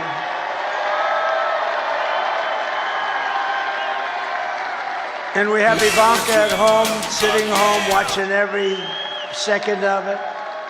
And we have Barron, my beautiful boy, Barron. Barron, he knows more about computers than anybody. I closed up his computer. He said, Dad, it'll take it 2 minutes to figure that out. And all of a sudden, the damn thing opened up. I said, Barron, you got to turn it off. Okay, watch. I turn it off. It's no way. I put a separate code in. He's operating his computer. He's operating it 2 minutes later. So this group here, they are so committed. They didn't have to do this. I guess we all didn't have to do it, but we have to because they want to see our country be so great and so strong and so respected again. When people they're laughing at our leaders. We have a guy can't walk. He can't find the stairways. Look, there's about 6 of them up. He finishes his speech. He can't find the stairways. And she's worse than him. You see what's going on. Did you see it tonight? Screaming, we're going to win, we're going to win. And she's screaming, and it's like 100 people going, what the hell is wrong with her? But these people are behind me. I love them, but they are really special. They're very talented people. And every one of them. They've been great. Maybe I'll ask Laura to start and say a couple of words. Could I do that? She's the chairman of the party. Comes from North Carolina. I wanted her to run for the Senate. There was nobody could have beat her. But she said, you know, I have a great husband and I have beautiful kids and I really want to focus on them for a little while because she's been working hard. And she would have been great. And I said, who do you like? And they said, Ted Budd. And I went to Ted. I said, Ted, do you like it? He said, but I'm not going to run if Laura runs. I said, well, she wants you, she likes you a lot, and he's become a great senator, but she could have, but then she becomes like the chairman along with Michael Watley. Is Michael Watley here someplace? Yes? And I wanted, the mayor of Hamtramck is here. Come here. I see you. You got to come up here, please. This guy has been with us almost from the beginning. I'm so glad we got to see you. Hi, Michael.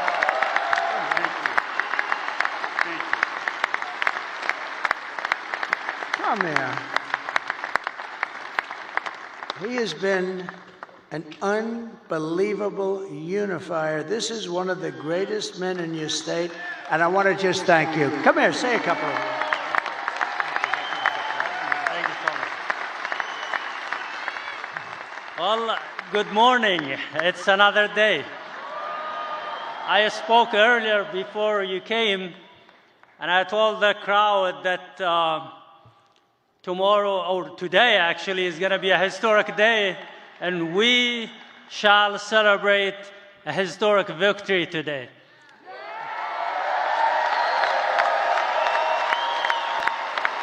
I'm very proud that I endorsed President Trump, and I broke the wall of fear among the Arab American and Muslim Americans. And I destroyed that wall of isolation and the wall of silence and the wall of hesitance among the Arab Americans. And now, today, we had a survey that was posted among the Arab Americans in the Metro Detroit, and it shows that President Trump is leading by 76%.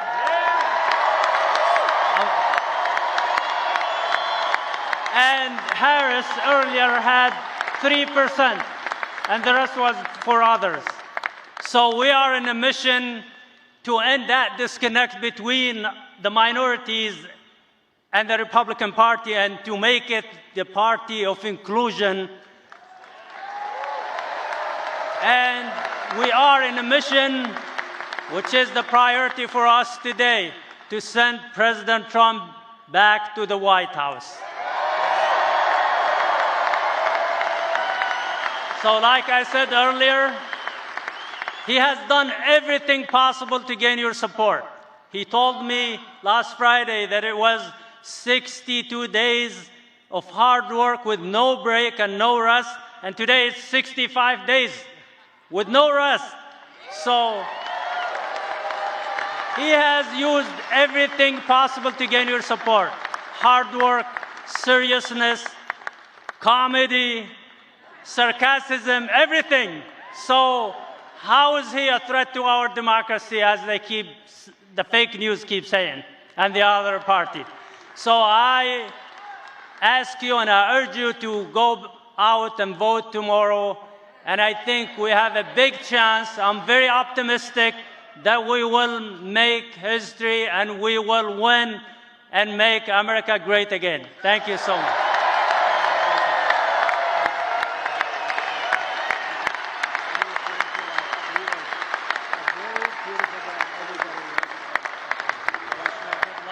Very optimistic. Great guy. He's a great man, and I'll tell you, you have hundreds of thousands of people that follow, and that could be a very big difference. The Democrats are not happy about this. This was supposed to be their vote, and they're not at all happy. But really a great young guy. He's a young guy, and wow, what a leader. So thank you very much. If we win this state, you're going to be very responsible for it, too, and I think we will. And tonight I did a thing a couple of weeks ago with a very smart guy and very special talent. He's got the #1 podcast, they say, by like 4 times. Joe Rogan. And a lot of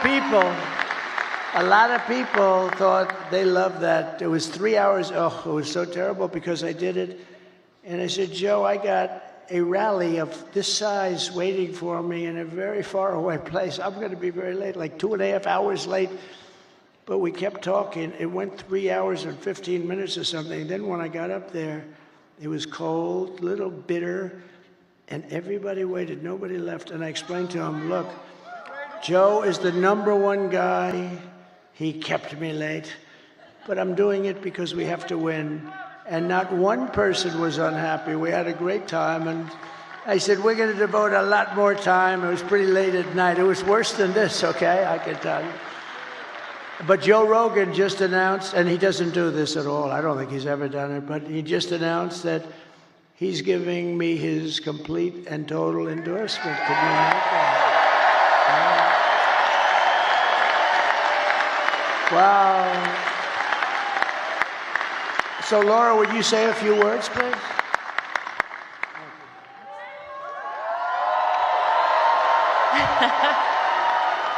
Are we ready to turn Michigan red today? Today is the day that we send a loud and clear message to the mainstream media, to the establishment, to Hollywood, to the swamp, that it is not them.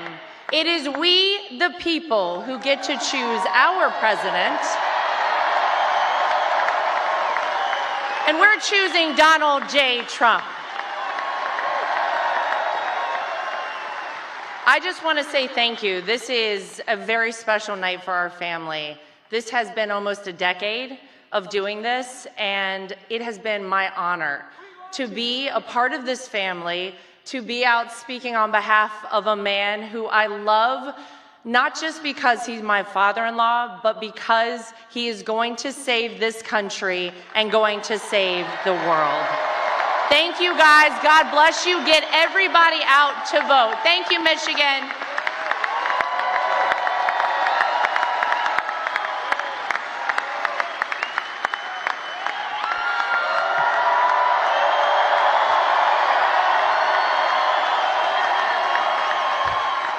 Thank you, guys.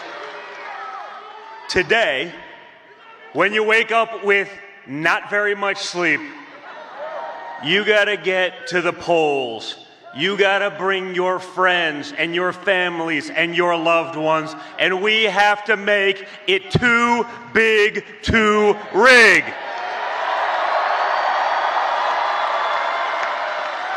Guys, it's simple. It's a unique election. You've lived under both candidates. People like to pretend like it's not the Harris-Biden regime that has destroyed your American dream, our country, our economy, the entire world, and Western civilization. Well, you guys, starting right now, it's on you to reclaim what is yours, your country. It would be an honor for me, for you guys to show the same amount of resolve that this man showed on July 13th when he took a bullet to the face and came back defiant. You guys take that attitude to the polls, to your text messages to your friends. If you've early voted, drive everyone you know to the polls. That resolve is what kept us at peace. That resolve is what made trade deals. That resolve's going to save America, and it's going to put America first again, once and for all. So guys, now it's up to you. You make our country proud like he makes us proud each and every day. Let's get it done, America. Let's get it done, Michigan. Let's go.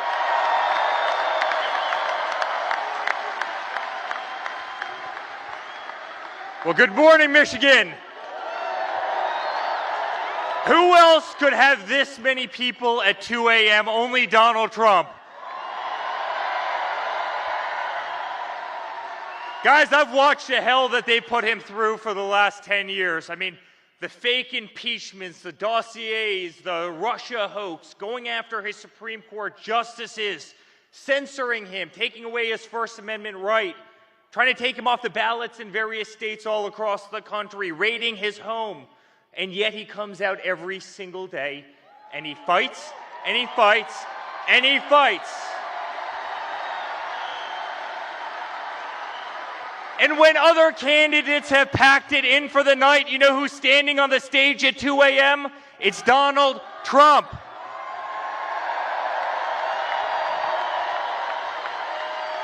America, it's time for us to pick our fighter, and it's that man right there. And I can tell you, as a son, as a family, we have never been more proud of a person in our life. I have never been more proud to stand on a stage with somebody in my life. He's the most remarkable man I know, and I promise you I will be on the stage till the end of earth with you because I truly believe in you. And I believe what you're doing for this country and what you're doing for our children. And you are going to save democracy in the United States, and you're going to keep peace in the world. And I love you, and we're proud of you. And let's make America great again. Thank you, Michigan.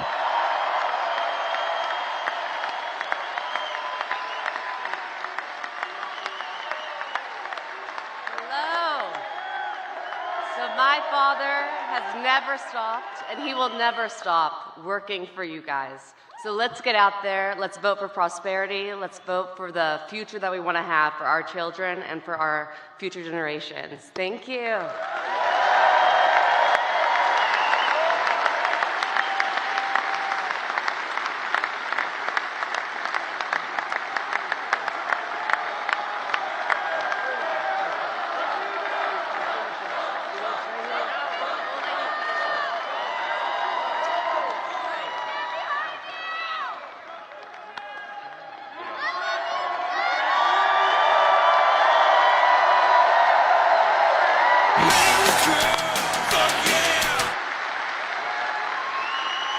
Thank you very much.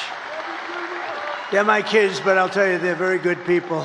They're good people. They're great people that love our country, and they're working. They don't have to do this. They don't have to do this. So in conclusion, with your vote, we are going to fire Kamala, and we're going to save America. We will cut your taxes, end inflation, slash your prices, raise your wages, and bring thousands of factories back to America and back to Michigan. And a lot of it will be using my favorite word, tariff.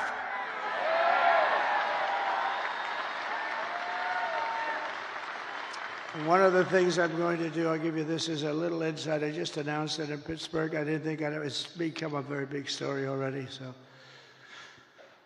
we're going to tell Mexico, you're killing tremendous numbers of our people by allowing China to send their fentanyl through your system and through your country.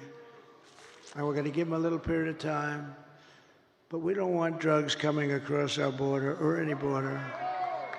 And whether it's Mexico or Canada or wherever, because they're starting now in Canada, they're starting to go up north.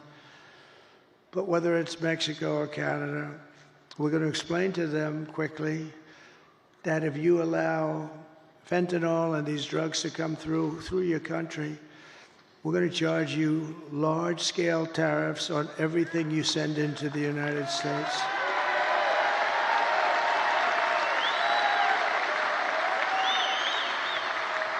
And they're making a lot of money in the United States. They couldn't exist without us. So we're going to do that. And we're going to tell China that if you continue to send fentanyl to Mexico or any place else that comes into our country, we're going to charge you a 25% tariff on everything you sell into the United States of America. We're not going to we can't let them. And you've never heard that from anybody but me. And I've had it in my mind for a long time, but I didn't want to tell these guys about it because they'd only screw it up like they do everything else. But I say it now because now we have the election coming up in a matter of hours. And we're not going to let them destroy our country. Most of our crime, probably 60% of our crime is caused by drugs. People that are taking drugs, they cause tremendous amounts of crime. If we didn't have that, you'd see crime rates plummet. But, you know, the sad thing is that crime is plummeting all over the world because they're sending their criminals, they're sending their gang members, they're sending their drug dealers, they're sending their mental patients from all of these institutions. They're sending them into our country, and then they're opening up. Oh, we're sending them back. Don't worry about it. They're opening up their prisons and they're dumping their prisons, all their prison population, Venezuela. They're way down. Their crime rate went way down because they're taking all of their criminals and terrorists and all of the people that are causing all the problems. And then on top of it, they're emptying their jails out into the United States through this very stupid person's open border. I don't know what they're thinking about. But maybe they hate our country, or maybe they want to get people registered to vote. Who the hell knows? But we're not going to allow it. It's going to stop immediately, day one. We're going to build American. We're going to buy American, and we will hire American. I will end the war in Ukraine. Would have never started if I were president. You know, we got more votes. We did great in 2016. We did better in 2020. We got more votes in 2020 than any president by millions, any president in the history of our country. And because of that, I said, I'll sit back and I'll watch. And if they do a bad job, I didn't need this, let me tell you. But if they do a bad job, I'm going to run because of how well we did. And if they do a good job, I would actually prefer that they did a great job. If they did a great job, I would say that's a great thing. But I mean, he's the worst president in the history of our country. She's the worst vice president, and she got no votes. You know, they like to say to me, that's not the democratic way to go. You know, it's not. It's just a terrible thing. It's just a terrible thing. That's what's going on in this country. But so I sat back and I watched and I saw all the horrible things that were happening, and you know what they are. And maybe the worst was what they've done with inflation, but I actually think the worst is what they've done with their border, because they're destroying our country. We're going to turn it around. We're going to change it really fast. We're going to have the greatest country we've ever had. I will stop the chaos in the Middle East. It would have never happened again. Israel would have never been attacked on October 7th. And I will prevent World War III from happening. I know all the players. And it's a very good chance that it will indeed happen.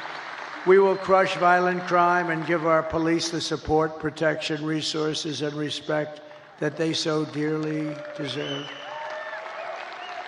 We will strengthen and modernize our military. They gave so much of it away to Afghanistan. It's so crazy. I rebuilt our military. We will build a missile defense shield around our country, all made in the USA and much of it made right here. And Ronald Reagan wanted to do it many years ago, and he really was right, other than we did not have the technology. I'm glad we didn't do it, but now we can shoot a needle out of the air. We can shoot a little pin out of the air. It's incredible technology, our technology. We will rebuild our cities, including our capital in Washington, D.C., which is in terrible shape with graffitis on the beautiful, incredible marble columns and painting the lions and burning the American flag. What they did a month ago was terrible. But we're going to make our cities safe and clean and beautiful again. We'll work with Democrat governors and mayors. We'll probably have to, and that's okay. We will teach our children to love our country, to honor our history, and to always respect our great American flag. We will get critical race theory and transgender insanity the hell out of our schools. And we will keep men out of women's sports.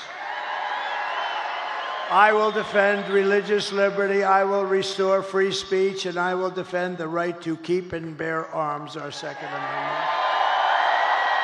And after years of building up foreign nations, defending foreign borders, and protecting foreign lands, we will finally be going to build up our borders, build up our country, and build up and protect our citizens. It's time. It's called America First. We're going to put America first. We put America last. They put America last. We put America first. And it doesn't mean we're into isolation. We're not. We're going to help the world, but we have to straighten ourselves out or we won't be able to help anything. And we will stop illegal immigration once and for all. We will not be invaded. We will not be occupied. We will not be overrun. We will not be conquered. We will be a free and proud nation once again, and that will take place rapidly. Everyone will prosper. Every family will thrive. And every day will be filled with the opportunity and hope, and maybe above all, the American dream will be back. It's going to come back. We're bringing it back for your children. And we're bringing it back for yourselves. But for that to happen, we must defeat Kamala Harris and stop the radical left agenda with a landslide victory that is too big to rig, too big.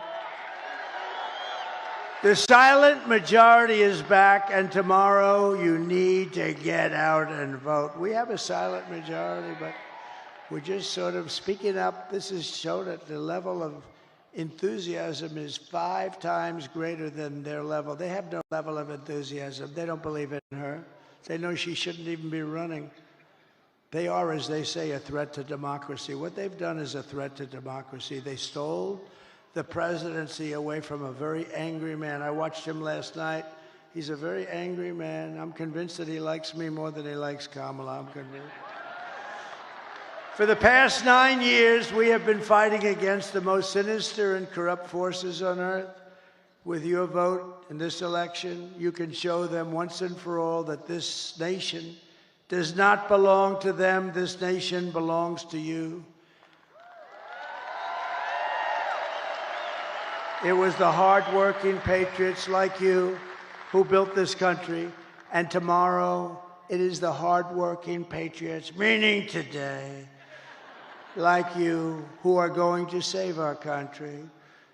After all we've been through, and we've been through a lot together. We've gone through these rallies. Almost everybody is here. I have people that have been to more than 300 rallies. They're here tonight. They were at the one this morning, the one tonight. They actually missed 2 of them. I can't even believe it. But these are incredible people and incredible patriots. But we stand on the verge of the 4 greatest years in American history. With your help, we will restore America's promise, and we will take back the nation that we love, We love this nation. We are one people, one family, and one glorious nation under God. We will never give in. We will never give up. We will never back down, and we will never, ever surrender. Together, we will fight, fight, fight, and we will win, win, win.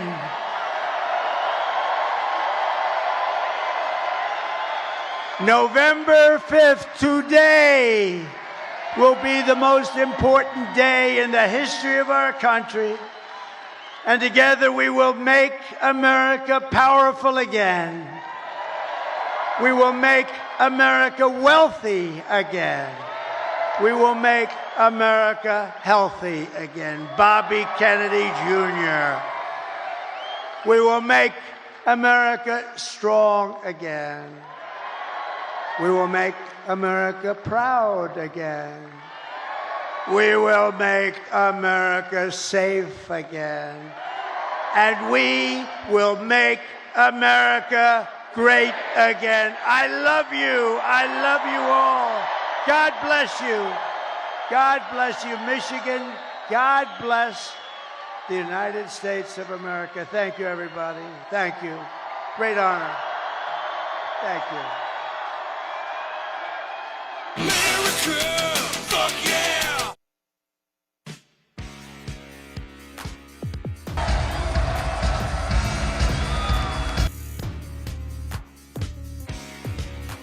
I was waiting to see if they were gonna let his mic roll. Well, hooligans, there you have it. The very last MAGA rally of the 2024 campaign race. We got to win this tomorrow. We can't have a fantastic rally like that and not win. We have to win tomorrow. I know a lot of you guys have already voted. I'm so excited to go out there and vote. Look at Trump getting it. I don't know how he's going to sleep tonight. I don't know what that move was. That's the prowler. I'm going to have to use that. I'm going to have to take Trump's moves here. Well, we're going to read through the chat really quick, see what you hooligans think about President Trump's final MAGA rally. Then, of course, we will be doing the Pledge of Allegiance and wrapping things up.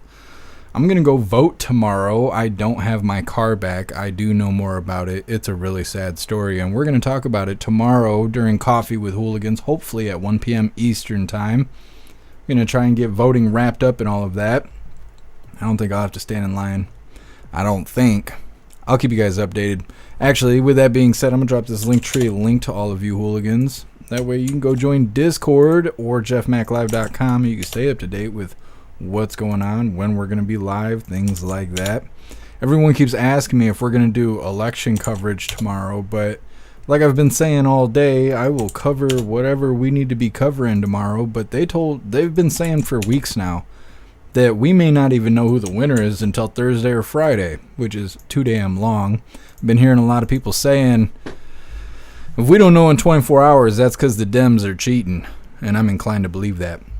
But like I said, definitely join Discord or join jeffmaclive.com. That way, if something is going on, you can tag me, and we can go ahead and be live, and we're going to just do the best we can. That's all I can promise.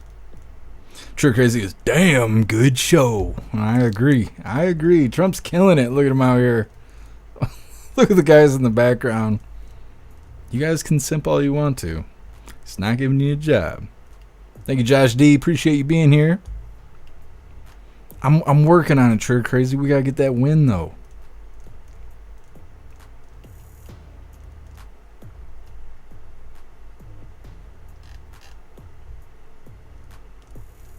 True Crazy, you heard Discord. I mean, I guess. Trump Girl, pray for our country today. Absolutely. We got to win this. We got to win this.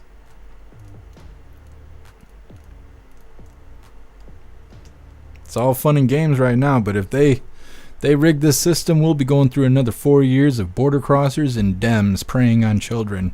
I don't want to have to cover that bullshit, so you better get out there and vote for President Trump like I'm going to be doing tomorrow. Well, later on today, I suppose, right? Appreciate you, Trump Girl. Thank you for being here. Thank you, High Plains Drifter.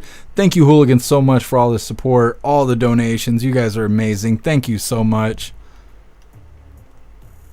Puff of Stuff. It's the Caddyshack gopher swing? I don't know. President Trump, he's very golf-oriented. He's getting it. Look, he's having a ball right now. Absolutely, MU. Thank you for being here.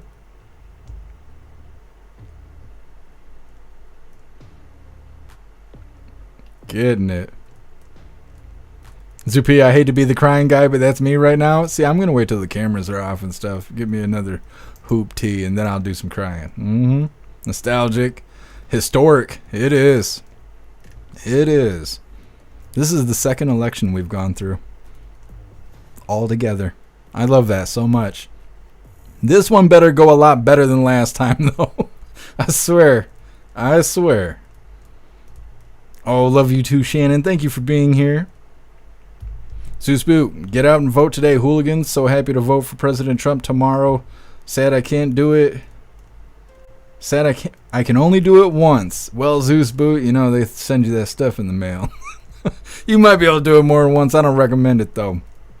We can't stoop to their level. It's bad enough we got to vote early. It's bad enough we might have to wait a week for the results, you know? U-Town, vote, vote, vote. That's right. We got to win, win, win. What's up, Lisa? Happy freedom. Shake that booty, Trump. I know. Out here shaking that Orange Eagle booty. You got more than you signed up for. Salty Ginger, I got to get these dance moves down. I'm a bad dancer, but if I do his moves, at least I'll be trendy. That's what I'm going for. Salty Ginger. I'm brushing up on it. Because President Trump, he's going to win tomorrow. We're going to be dancing it up.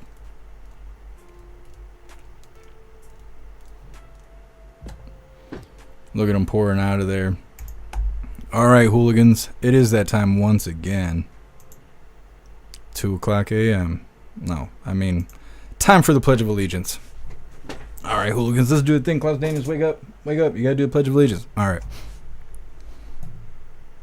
I pledge allegiance to the flag of the United States of America and to the republic for which it stands, one nation, under God, indivisible, with liberty and justice for all. All right, hooligans, we're doing the thing. Klaus Daniels, he's sleeping. He's all zonked out. He couldn't make it through the Trump rally. That's all right. When he wakes up tomorrow, it's going to be a win. Let me see here. What we got going on here? Thank you so much, High Plains Drifter, for joining the membership program over on Rumble. And welcome to the family.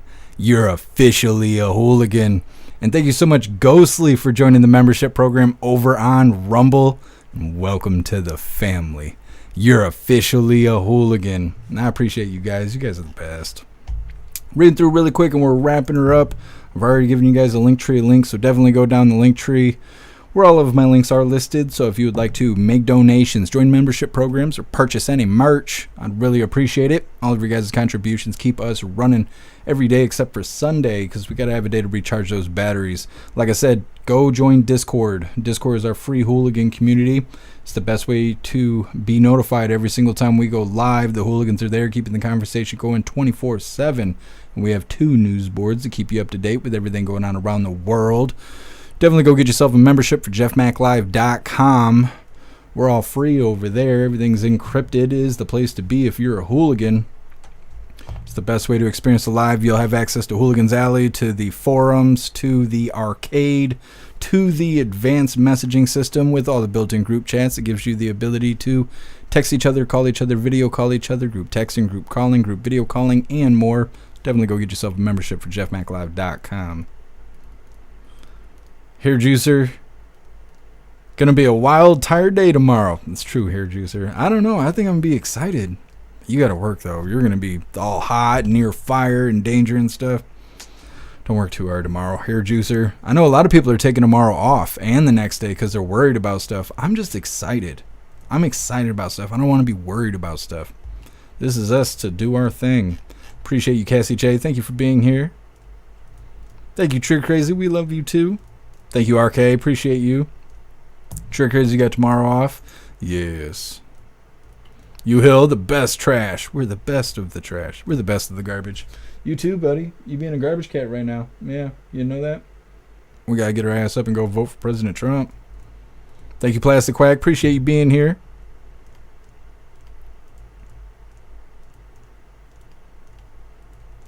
Ghostly, I'm going to be with a trash bag hanging out of my back pocket like a bandana. Like you're gangbanging at the polls. Yep, they'll know what it means. But they won't be able to do anything about it.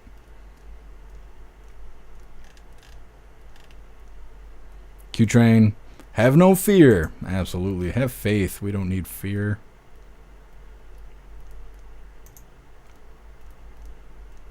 Fluffy stuff. Trump 2024. That's right. Seed Gaming, he's all but hurt. Trump's got his little fifis hurt.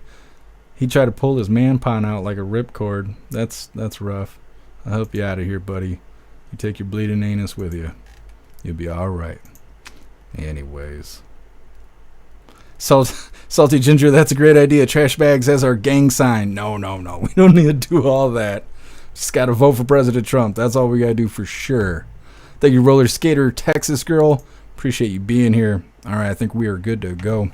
Like I said, hooligans, I'm going to go vote tomorrow. And then hopefully at 1 p.m. Eastern time, we will be doing Coffee with Hooligans. If things change, I will make announcements over on Discord as well as jeffmaclive.com or on Telegram. I'll try to let you guys know what's going on. But my intentions are to go live 1 p.m. Eastern time for Coffee with Hooligans. We'll figure out what's going on with all the election stuff. We'll see if there's crybabies in the street protesting and pissing and moaning and smelling like shit. And we'll go from there. Like I said, join the communities. That way we can all stay in connection and know what's going on tomorrow, because they're trying to tell us it's going to be till Thursday or Friday before we get results. But that's not going to be for every state. I'm sure Hoothroo is going to be all on top of that. We might even create a whole message board just for all the news that's coming in related to the election. We'll see. Either way, I will see you tomorrow. Have a fantastic night. Huge shout out to everyone that made donations, joined the membership programs, or purchased any merch. I really appreciate all of you hooligans, and I wouldn't be able to do any of this if it wasn't for you.